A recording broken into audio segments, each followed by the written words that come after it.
SCP-2746. Redacted is dead. Object Class: Euclid. Special Containment Procedures. The main entrance to SCP-2746 is to be cordoned off and is only to be accessible via Storage Room 111-1. Due to SCP-2746's location in a heavily populated area, the door to SR-111-1 is to be monitored from Site-45-A, which is tasked with responding to any attempts to vandalize or break into SCP-2746. This door is to be equipped with a deadbolt lock to prevent civilian interference. Personnel are to be given large, disposable gowns to wear in place of original clothing while traveling through SCP-2746. Before traveling through SCP-2746, personnel are required to remove any clothing and personal accessories from their protection, excluding protective gear and accessories used for medical or eye correction purposes. Due to the nature of SCP-2746, most clothing and equipment has been deemed unnecessary for exploration into SCP-2746-1 and must be stored in a designated storage locker in SR-111-1. Upon arrival to SCP-2746-1, personnel are to deposit these gowns in Storage Room 111-2. When returning, gowns should be retrieved after exploration for either reuse or disposal, and all personal effects should be collected.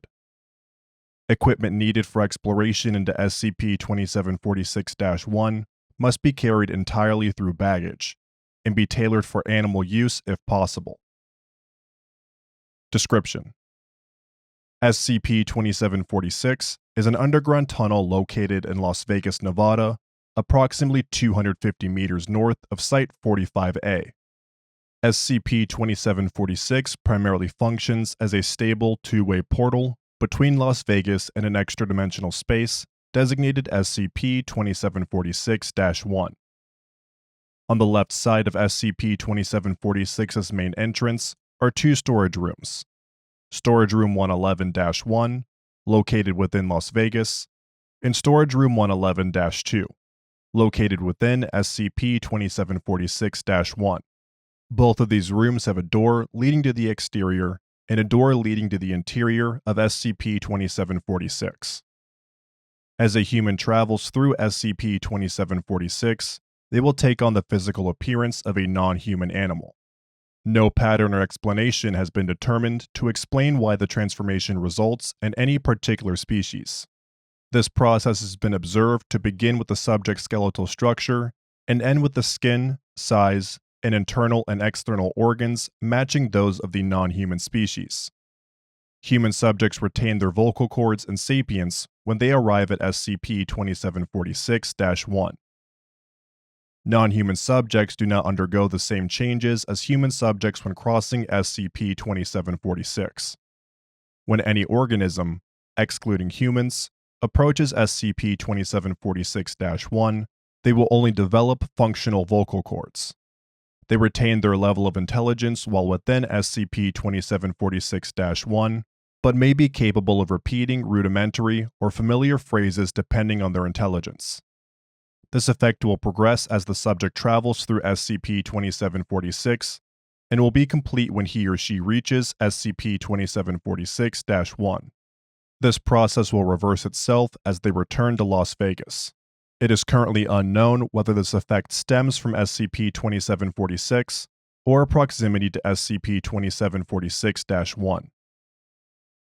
SCP-2746-1 is a forested landmass approximately 111 kilometers in diameter. Examination of the outer boundaries of the landmass suggests it to be floating in midair.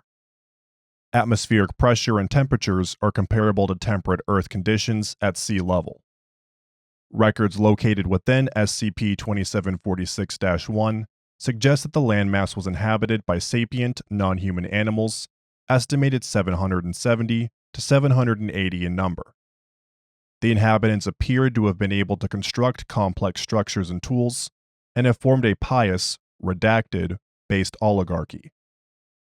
According to records discovered in the ruins of several government-supported churches, The social class and hierarchies of the population of SCP-2746-1 was divided into three groups, identified as crafters, scholars, and honorables. Addendum 2746. The crafters, who were 13 in number, are noted to have been the highest social class below the maker. It is unclear whether this term refers to a major religious figure or a god. The crafters are said to have played a vital role in the construction of both SCP-2746-1 and Data Expunged. These scholars represented the personal servants and assistants of the crafters, and were typically selected from the honorable social class after birth. The majority of inhabitants belonged to the honorable class, which consisted of artisans, carpenters, and artists. SCP-2746-1's economy functioned off a barter system and lacked any official form of currency. The former government's legislation suggested that the originating inhabitants were incapable of dying and originally did not require any food sources. This effect is not present in subjects entering SCP-2746-1. An estimated redacted years ago, the inhabitants of SCP-2746-1 were involved in a civil war, referred to as Event Nakash, which ended in the crucifixion of two crafters, the majority of the honorables and scholars, and the abandonment of SCP-2746-1 by the surviving inhabitants.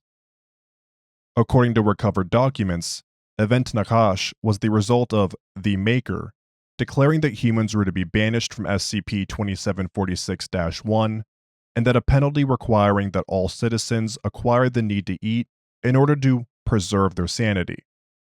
Due to a lack of available food sources and farming knowledge, the honorable class resorted to eating other inhabitants, while the scholar class was given access to several private gardens with a variety of fruit-bearing plants. A large majority of SCP-2746-1's population broke away from its government and formed an organization called the Furies of Redacted, shortly after this penalty was put in place. This organization was led by former crafters Frederick and Agathos, and scholar Clovis with the goal of killing the Maker due to unfair treatment. For more information on Event Nakash, please read attached addenda and documentation. Forward 2746. The following documents are flyers, letters, and documented speeches recovered while exploring SCP-2746-1. Barring document 2746-9, the majority of these documents are written in dialect A12, Old Angelic. Documentation not displayed here consisted of personal exchanges, trades and commissions, and literature. These documents can be found in recovered document 2746-2 and may be accessed by personnel with Level 2 2746 clearance or higher. Notice 2746-1. To all righteous citizens of Redacted. Following the banishment of A and E, former head crafters Frederick and Agathos have forsaken their holy duties and proclaimed their traitorous ideals against our glorious Maker. Crafters Sweward and Sari will carry on their duties until our former leaders see their unjust acts. The traitors and all similarly minded citizens suspected of heeding their blasphemy are to be whipped, starved, and crucified for 108 cycles upon their capture, in the hopes that we may restore both their divinity and grace. May our Makers forgive us in their transgressions. Notice 2746-2. To all righteous citizens of Redacted. The Furies of Redacted movement is a blatant sin against both the Redacted Empire and our glorious Maker. If any members of this movement are found, the Royal Guard is to be notified of their presence immediately, so they may face eternal crucifixion. The heathens are great in number and are immensely dangerous. Those who are found aiding them shall be considered genuine sympathizers of their cause and shall face greater punishment. May our Maker forgive us for our transgressions. Letter 2746-3. Frederick, Agathos. Can you not see the pain you are causing unto others? Do you not see your brothers and sisters' eternal shells going helplessly mad along our paths? They are starving by our hands, and nothing but you are forcing them. You and what you are doing are wrong. We will not even let you make the attempt to harm our Maker, and are prepared to stand and fight you and every force and redacted you have seduced or gauged to this pointless resistance. You have no right, but we cannot give up on you. We don't wish this upon you, but if need be, we will strand you here. Don't make it come to that. We could have so much more than this. If you have any decency, please, stop this pointless fighting. End the suffering. Release Clovis, and turn yourselves in. This can only end tragically. Signed, Sweward and Sari. Letter 2746-4. Sweward, Sari.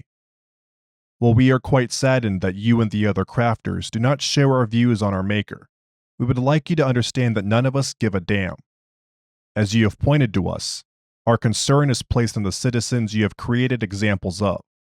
You are aware that the overwhelming majority of the citizens you suspect of following us used to fear our Maker, correct? You are paranoid, and you are only hurting yourselves. The citizens curse you for following him, and that makes their love go to us, to the point to where even your guards have deserted their cause for ours. It further amazes us that you believe Clovis has decided to follow us by anything other than her own volition. You act as if she is not capable of having her own will, that the only conceivable way that she could oppose you is by geisha. Our care goes to those who you have hurt, those you have starved and beaten, the ones that are truly suffering. When our time comes, our first act will be to set free our brothers and sisters, and allow them the privilege to be the first to consume our Maker's flesh and blood. We see no reason as to why the Maker has punished us for what the humans have done, other than for cruel entertainment. This is your last chance. We can forgive you, but him we cannot. Do not stand in our way. We agree that we are wrong. We were made wrong, and we are hungry. Signed, Frederick and Agathos. Speech 2746-5. My sons, my daughters. Not too long ago we lived in the greatest of times. Our Maker, whom we cherished, crafted 13 spirits and gave them one simple order: craft. And so we did, grateful for our creation. We crafted the canvas and every body it contains. We crafted the soil beneath our feet and the trees that brush the skies. We followed his example and crafted 764 spirits, similar, but unique to each other. Soon, for no other purpose than to craft, we created all that you have seen. It was because of you that we have what we have now. But then, we noticed something. What we have crafted was still. It was boring. Empty. There was nothing to appreciate and enjoy the things we have made. We created life, not the lives of mere plants, but the lives of walkers. Each of us created these wondrous designs, designs that were strong, designs that were agile, designs that differed wildly from each other. We presented our work to the Maker, like a child does with its first work of art, and he looked upon it all. It disgusted him. He tore our worlds down, and we rebuilt them again, this time with rules dictated what we could do, and what we could not. No longer could we stray from the mundane, but we could not stray from the impossible. Not entirely. We built our designs from each other's work, going down paths that the original creator wouldn't usually go, adapting them for different surroundings and making revisions. If the designs didn't work, and they didn't many times, we'd work on that design with different creations in different environments. And if it still didn't work, we would simply attempt something else, or leave it for others to find. It was still chaos, and we employed the use of magic every now and again, but we were happy. We, satisfied from our achievements, took the form of what we believed to be our best works, and presented the works to him a second time. He looked upon it, and disposed of it again. Only during the third time, when he gave us his direct supervision, or perhaps when he inserted his own likeness, did he see our work was good. But we did not care. We have finally appeased our Father's expectations, no matter how self-serving they might be. That is, until his creations became corrupt. The Maker blamed this all on our designs, for being full of temptations. Our designs were only meant to be artistic expressions, or simple pleasures. His designs were greedy. They believed they were entitled to everything they saw, that we exist to serve them. Never forget that when they provoked sin, and we got punished for it, none of our creations felt that need. He crafted them to fail by design. We feel their greed. We can no longer craft, and they get what? They are simply banished from this place? Is that a worthy punishment? They go to create, they go to live and die, they go to eat. And let me remind you, they are eating your creations. Is that fair? No. No, it is not. But you know what also isn't fair? 6-to-1 odds. 100 scholars stand in the way of an ocean of fire. Together, we have every advantage over those who still follow him. We will storm the house of the Maker and make him witness the horrors he made us. If they strike you down, your mother and I will defend you. If they strike us down, we will rise to fight again. We will end our hunger, and we will craft a fourth world, not for him, but for us. The way we as the true creators of Redacted desire, one way or another. Our victory is inevitable. Disciplinary Order 2746-6.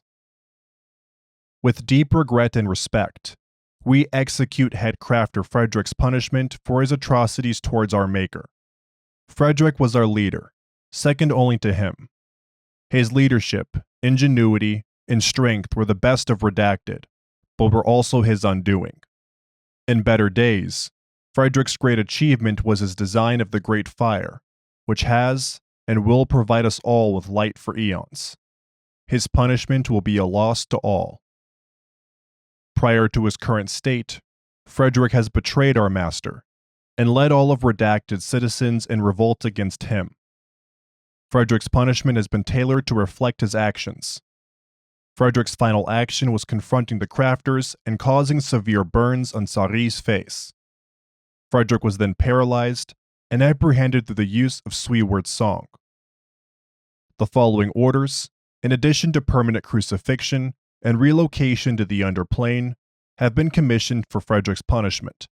These punishments are to be shared also by those who have fought alongside Frederick at the time of capture. 1. Frederick's snout is to be removed from the remainder of his face, so he may be discouraged from both seducing those who might listen to his words and the bending of his flames. 2.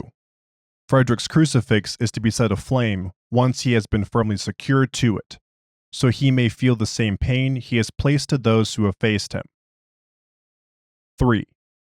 Frederick's chest is to be opened, and stomach disconnected from his internal roots, but not removed.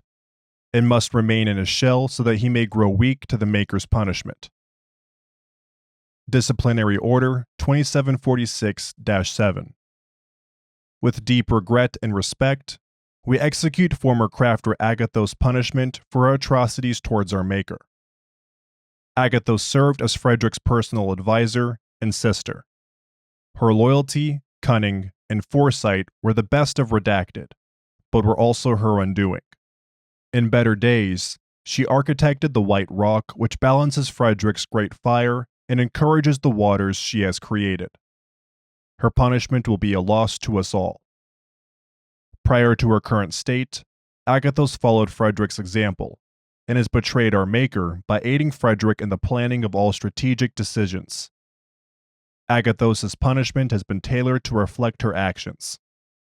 Agathos' final action before punishment was aiding Frederick in battle against the Crafters, and was paralyzed and apprehended alongside Frederick by Sweward's song. The following orders, in addition to permanent crucifixion and relocation to the underplane, have been commissioned for Agathos' punishment. These punishments are to be shared also by those who have sabotaged, hindered, or have otherwise served an indirect, malintended role in serving Frederick. 1. Agathos' shell is to be coated in white clay, which is to be sculpted in her image, so that her shell may reflect her accomplishments in beauty once it has dried. 2. Agathos' eyes are to be removed from her shell. She is then to be placed in an invertedly pinned crucifix, so that her blood may drain and her bad intentions should be released. 3. Agathos' blood, once drained, is to be replaced with water exposed to the holy suit, so that any sin within her is dissolved from our existence. Disciplinary Order 2746-8. With regret and sorrow, we execute Scholar Clovis's punishment for her atrocities towards our Maker. Clovis served as the official oracle of Redacted. Her beauty, intelligence, and services were the greatest of Redacted, but were also her undoing. We wish to say that her services were useful in better days. However, her greatest accomplishments were, up until her final actions, during our darkest days. Prior to her current state, Clovis was willing and able to provide services of both intimate, restorational, and intellectual natures to all citizens when in dire need, and was responsible for the apprehension of data expunged, which is considered the beginning of our Great War. Due to her unwilling involvement with Frederick, Clovis shall not be charged of death. Prior to her current state, she provided her services to Frederick, and served as an informant to his cause. Clovis was discovered being eaten by several honorable class citizens who served Frederick. Due to direct intervention from Redacted, the following orders have been commissioned for Clovis's punishment. 1. Clovis's left eye is to be penetrated with a burning needle, so that her gift may be revoked. 2. Clovis is to be assigned a human shell, so that she can no longer return to Redacted. This shell is to reflect the injuries she received from her assailants, so that in time she may decay. 3. Once placed in the shell, Clovis's neck is to be cut, so that the head should dangle loosely from her body. This is so that her focus may be placed on keeping herself in her shell. Document 2746-9. A word to those who find this place. Congratulations. You found Redacted. Go back.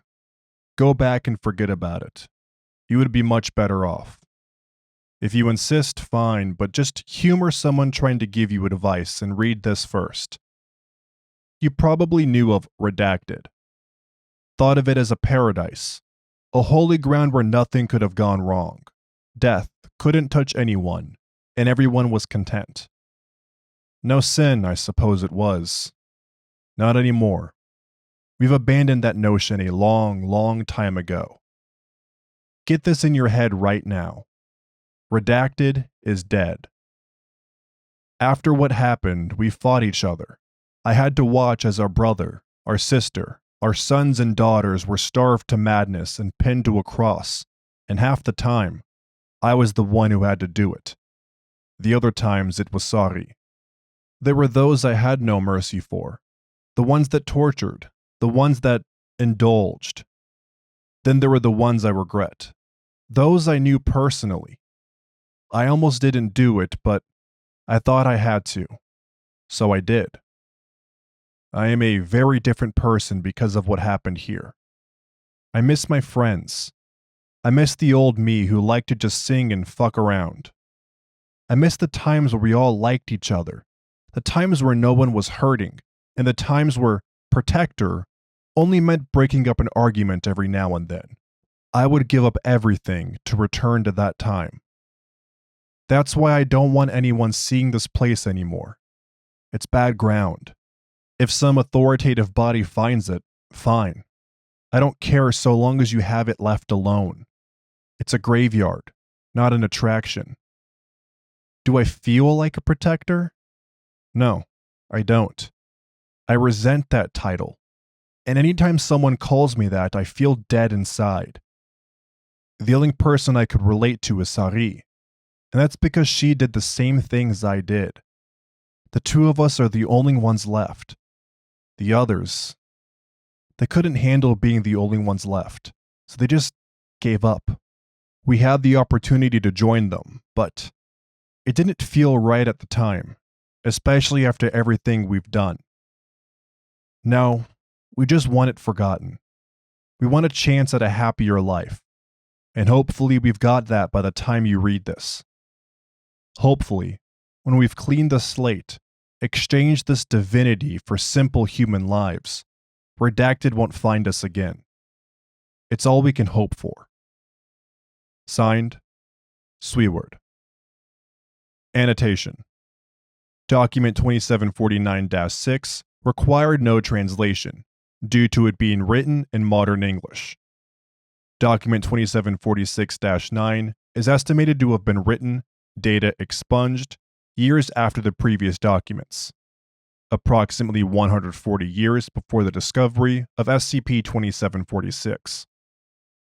Document 2746-9 was found near the remains of a domestic cat, Felis catus, and a Flemish giant rabbit, Orichalcus cuniculus, presumed to be the bodies of Sweward and Sari. Thank you for listening to SCP-2746, Redacted is Dead, by Phantom. If you enjoyed this SCP, please like and subscribe, and follow the link in the description to the SCP Wiki, and vote to support the author and the SCP Wiki as a whole.